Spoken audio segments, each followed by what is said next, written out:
આણંદમાં કૃષિ યુનિવર્સિટી તથા National Institute of Plant Genome રિસર્ચના સંયુક્ત ઉપક્રમે ટિશ્યુ કલ્ચર પ્લાન્ટ જાગૃતિ કાર્યક્રમ યોજાયો હતો.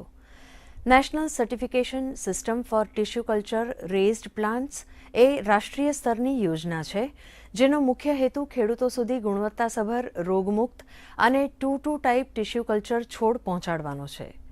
કૃષિ યુનિવર્સિટીના કુલપતિ કે.બી. કથિરિયાએ જણાવ્યું હતું કે અત્યાર સુધીમાં 500 મિલિયનથી વધુ છોડ પરીક્ષણ કરીને ખેડૂતોને પૂરા પાડવામાં આવ્યા છે, જેમાં કેળ, બટાકા, પપૈયા, ખજૂર અને દાડમ વગેરે પાકોમાં ઉત્પાદકતા વધારવામાં તેમજ રોગમુક્ત રોપા ઉપલબ્ધ કરાવવામાં નોંધપાત્ર સફળતા મળી છે.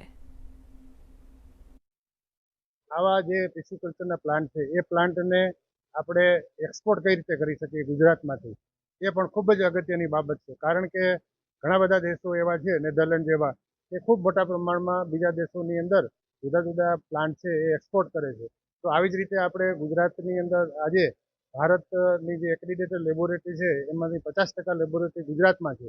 તો આ બધી લેબોરેટરીઓ છે એ લેબોરેટરીઓ વધુમાં વધુ બીજા દેશોની જે કંઈ જરૂરિયાતો છે એ જરૂરિયાતો પ્રમાણેના છોડ ટિશ્યુ કલ્ચર દ્વારા તૈયાર કરી અને સીધા જ એક્સપોર્ટ કરે અને ફોરેન એક્સચેન્જ તેમાં આપણે વધુમાં વધુ ઊંડિયામણ કમાઈ શકીએ, એવા પણ આપણે ભવિષ્યના પ્લાન આની અંદર થઈ શકે.